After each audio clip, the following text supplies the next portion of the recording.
Well, a lot of information presented today. It's evident that there are different collection processes, there are different standards for different Organizations, and I think this commission has debated that policy most recently, almost 3 months ago, in where we decided to revise our regs and to look at WADA and becoming a WADA signatory. We obviously know it is cost prohibitive, both for our commission and for our promoters. And for this reason, to do the job that we do for a health and safety perspective, we employ methods that we find reliable. We have relied on these methods in the past. And so to say, yes, I think anybody would like to employ the WADA standard. However, given the expense and the amount of compliance, certainly doesn't allow for, I think, combat sports throughout the country, throughout the world, to have the resources to employ the WADA standards. But where we can, we will. And we will continue to do what we need to do to ensure the health and safety of our fighters. And given that there are different standards and different methods employed, if we employed every WADA standard to every fight and to every athlete, there would be no sport, because it is extremely cost prohibitive. And from that policy discussion that we've had 3 months ago, I think it comes into play of where we want to go as a commission and how we continue wanting to regulate this sport. And with that in mind, I think we do have a positive test today. It's not up to the standard as many would judge throughout professional elite athletes and a WADA standard, but it is a standard we have employed and we have utilized throughout time. And I think we will continue to do so. I think our inspectors do a phenomenal job in adhering to the processes that are established for this commission. We have a chief inspector who's experienced. He's been experienced. He's been with us for numerous years. He's seen us grow. He's seen us expand. He's provided training. He's provided appropriate leadership to the inspectors, such as Mr. Galvan. So those are my thoughts, and that's my perspective at this point. I'm willing to listen to what others have to say. I think that there's been a finding of liability that has been demonstrated then by the evidence that has been presented during the course of this hearing. One of the things that I can't help but note that in this particular circumstance, that the testing that is done by Quest is more sophisticated than the testing that is done by Smyrtle. We have the exact opposite circumstance because of the dual testing that is done of the same laboratory sample then by Quest versus that is done by Smyrtle in this same circumstance. We heard the testimony from Dr. Sample as to the dual levels for purposes of quality control in this type of circumstance, whereas that single level is only conducted then by Smyrtle. One of the things that I can't help but note that there was 2 opportunities that was afforded to this athlete to be able to determine or to try to verify or to cast doubt then upon the positive finding that was done by Quest, and both of which that he abandoned or he rejected. The first opportunity was for him to have the B sample that was taken by Quest tested. And the B sample testing that is done, contrary to what Dr. Keller has to say, it is done by the same laboratory. It is not sent out to a second laboratory. It is not sent out to some type of a laboratory that did the original A testing on its own sample. They had the opportunity to request that Quest test the B sample, and they didn't do that. Nor did they do the opportunity that was available for them to have tested the B sample that was done by Smyrtle. But probably the most important opportunity that this athlete had was to come before us and to provide testimony, to tell us what it is that he was doing, what it is that he was consuming or not consuming, and what efforts that he had taken in an effort to try to ensure that he was in compliance with our regulatory requirements, as well as the requirements that we put upon him the last time that he was here, and he failed to do that. I would note that there may be a legal contest to his assertion of the Fifth Amendment at some point in the future. It is my understanding that based upon the law, that in a civil proceeding that we may infer an adverse or a negative answer to the questions that we posed, since he asserted then the Fifth Amendment in this type of a proceeding.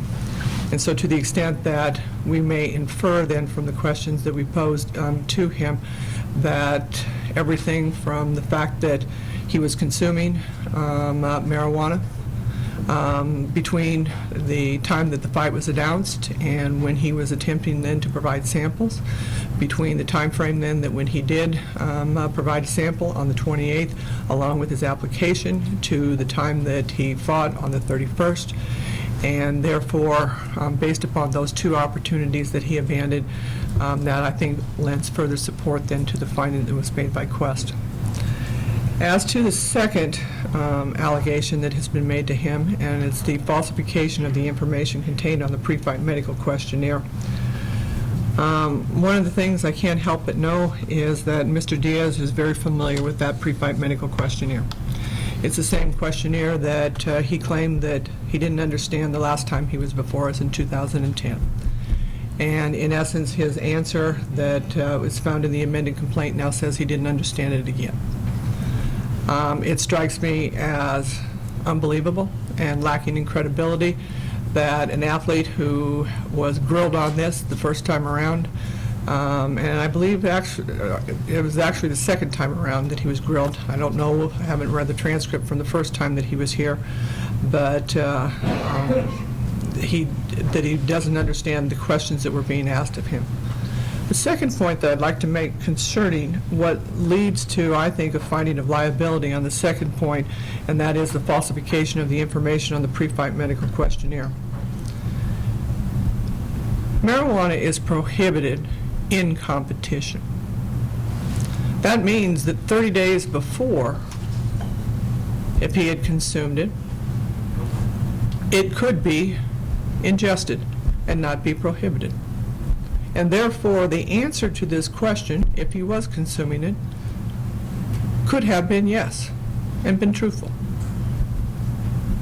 But what we have here is a circumstance where an athlete is concerned, what I figure, and from what his lack of response then to the inquiries that we posed, indicates then that he was just simply going to say no rather than be truthful in the pre-fight medical questionnaire, for which that we mandate and require then true information. So I think that there's been a finding both of liability on the ingestion of a prohibited substance in competition, as well as a falsification of the pre-fight medical questionnaire.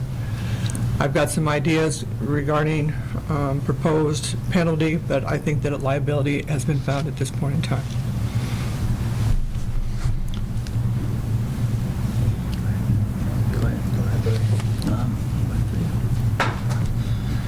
I have heard all the testimony, and I think it comes down to, it's not if he's doing it, it's how much he's doing.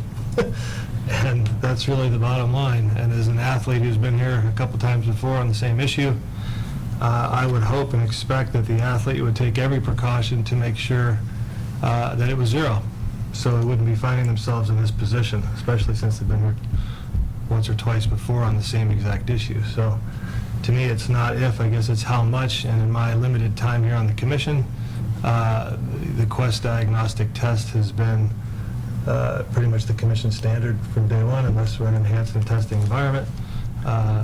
So therefore, as usual, I see it pretty black and white. Sorry. Thank you. Well, certainly I would address my comments to Mr. Diaz. You, of course, have been in front of me in 2007 and 2012, and I have always shown you the respect you deserve as a champion and as an important contestant in the state of Nevada. And I think your lawyers have done a superb job in making their points in a persuasive manner with respect to standards and how we go about our drug testing. I must agree with my chairman on the fact that over many years, and I have been here perhaps too long, but over many years, we have utilized Quest, and there is no doubt that we have relied on their professionalism. But I wanted to say to Mr. Diaz that I was very hopeful of listening to you today personally. And I don't want to take away any of your rights, of course, of use of the Fifth Amendment. I found it a bit peculiar for me only because I wanted to be able to ask you questions with respect to your statements on the pre-fight medical questionnaire. That would be very important to me in that marijuana, you could have answered, as Commissioner Lundvall stated, a yes, and we could have had a discussion about that subject. And I think that's very important for me as simply an administrator on behalf of a commission appointed by a governor in a state of Nevada to regulate the sport of boxing. We need to have that interaction. It is not, of course, a court of law, and we perhaps don't follow all the standards that would be appropriate in a court of law. But I must state that I agree with my fellow commissioners, and unfortunately, I feel as though I didn't have an opportunity to get some more information that could have been forthcoming. So why don't we proceed, Mr. Chairman, with her suggestion? Commissioner Avancino makes a good point. This is not the first time we've dealt with this individual or this issue. This is actually the third time. And I know we've looked at establishing regulations going forward as to multiple offenses. And given that consideration, I think there has to be some discussion, given the fact that this is not a first-time offense. This is a third-time offense. Mr. Diaz was suspended by us in 2007 for marijuana use. In 2009, he failed to show up for a drug test in the state of California and had to forfeit that fight. In 2010, he was suspended by the state of Tennessee for acting as an unlicensed corpsman, and in the middle of also as far as a brawl that broke out. In 2010, he was suspended by us then the second time for marijuana use. One of the things that I think that conduct indicates, as well as the conduct here in 2015, is that we have an athlete that may not have full respect in for this commission, its rules, and its regulations. And it's hard for me to consider a grant of a future privilege for him to come back and to fight in the state. One of the things that I would be supportive of is a lifetime ban for this athlete in the state of Nevada. I would also be supportive of the maximum financial penalty that we can impose upon him. Chris, what was the purse? $500,000. That maximum purse, from what I understand that we have taken in the past, is 33%. I would be supportive of that. And since the outcome was a loss, we don't have to change what the outcome was, and to also to require the athlete then to reimburse the state of Nevada the cost and the fees associated with bringing this proceeding. Is that a motion, Commissioner Linville? Yes. Is there a second to that motion? Or is there discussion of the motion?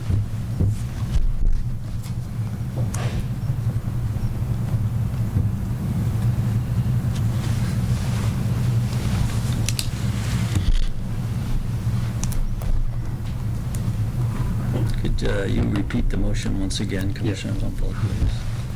Motion that I am making is that the suspension to be imposed upon the athlete is a lifetime suspension here in the state of Nevada, that he be financially penalized to the amount of 33% of his purse, that he that he reimburse the state of Nevada then the costs and the fees incurred with bringing this suit.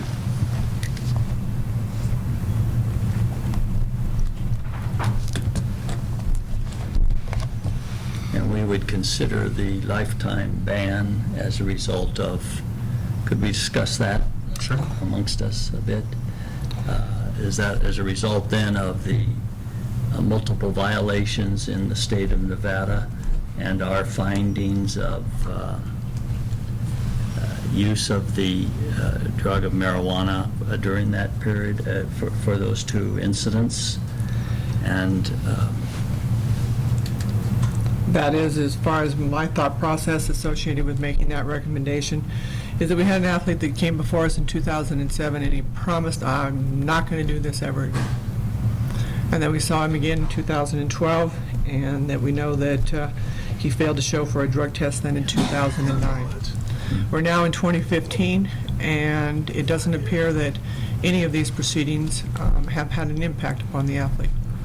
And it doesn't appear that the athlete has afforded the respect that this commission and the opportunity, that the privilege for him to fight in this state then affords. And because that he has failed to demonstrate any effort by which then, in an attempt to try to comply then with what I understand that he believes are rules that should not be in place. I think that all of us have certain rules that guide our behavior, particularly in our professional conduct, that we may not agree with, but they are the conditions of our license to practice, or are the conditions by which that our profession may afford us. And if we see no effort that has been made by the athlete, that to me is what is supportive of the fact that he may not be, that he just does not have the respect then that we could expect in the future, no matter how many conditions we put upon him, no matter how much testing that we may place upon him, is that he's exhibited no respect for this particular rule. Commissioner Lindahl, I can't disagree with anything you just said. I'm just going to speak openly. I'm struggling with the lifetime ban based on the marijuana usage. Completely agree with the disregard for this commission, the rules, the skirting of the issues. You know, getting the licenses 2 days before, keeping the inspectors 4 hours after the fight, and all the little games that we see that go on in the back. But I'm not sure that I'm completely comfortable with the lifetime ban for marijuana usage. Let me, as far as And maybe you can convince me on that, but if it was in some of the hearings we've had before where it's, you know, clearly an anabolic steroid, it's clearly something that's way outside the bounds, second, third, fourth time, and we have had testimony and been lied to, and all of the above. I would have liked to hear from him as well today, but I'm not sure that him not getting up here was a smart move on his part, because I'm not sure how that would have gone. So that's the piece I'm struggling with. Everything else I concur with, and I don't know if it's life, if it's 5 years. I certainly know it's not a year, 2 years, or 3, but it's out there. Well, I think That's just my... Commissioner Lovell makes an excellent point to us to consider, and what Commissioner Marnell is saying is certainly worthy of our further consideration. As Commissioner Lovell knows, I think I was chair both times. There's no doubt that I was hopeful of speaking to you, Mr. Ortiz, today, or Diaz, excuse me, but I unfortunately couldn't do that. I do think you have not shown the respect you should to your commission or your sport. There's something, I guess, that's troubling me just a bit here with the concept of lifetime. Let me, as far as offer this observation, and that is, I know that there's a lot of, discussion concerning marijuana use and if it's okay, if it's not okay, whether or not it should be legalized, if it should be regulated, etc. One of the things that, at least that I try to look at, is that we have adopted WADA's prohibited list. And it's WADA, and given its genuinely vast resources, that has put marijuana on that prohibited list in competition. WADA made that decision. We didn't make that decision. And WADA established the standards by which then that an athlete would have to test, and they recently raised those standards. And so the first time that Mr. Diaz was before us, he was at a lower standard. And now he's at a higher standard, and he still can't meet that higher standard. And so it's not this commission that is making some type of a qualitative assessment as to the performance-enhancing capabilities of marijuana use. It is WADA. And WADA has made that determination, and that's why that they have it on the prohibited list. And therefore, part of the reason then that I believe that when you have an athlete that has been given the number of opportunities that Mr. Diaz has and continues to flaunt those requirements, that's why it is that I think that he may and should not be entitled to the privilege to fight in this state. And I don't disagree with Commissioner Lundvall. I think that this commission has generally considered these issues carefully and tried to be unanimous in our approach. We certainly have absolute right to not join a motion or join a vote. Is there not an opportunity here to compromise this in a fashion where all of us would be satisfied I with think- our goals, Chairman? My struggle for me is, yes, if this were solely a case of marijuana, I think it would be on the lower end for me. This is not just a case of marijuana. I think this is a case of a complete lack of disregard for the sport.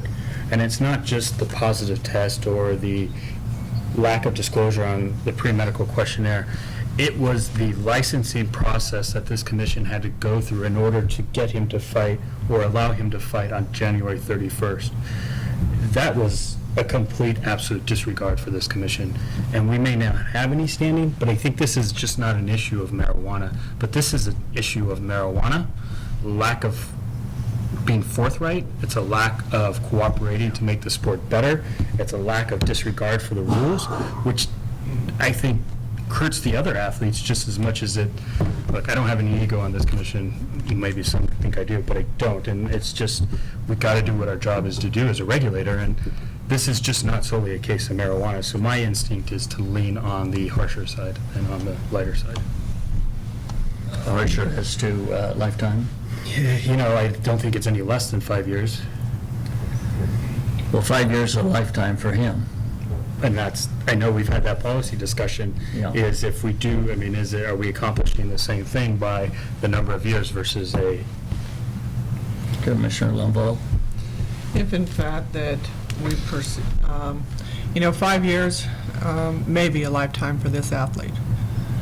And so to the extent that if we consider and construe that to be a lifetime ban, and therefore you want to make a modification, for a 5-year suspension, I can be supportive of that. That's the longest we have ever considered, and it demonstrates our disdain for this behavior, primarily of, as you've stated, not being forthright with this commission or showing the respect necessary.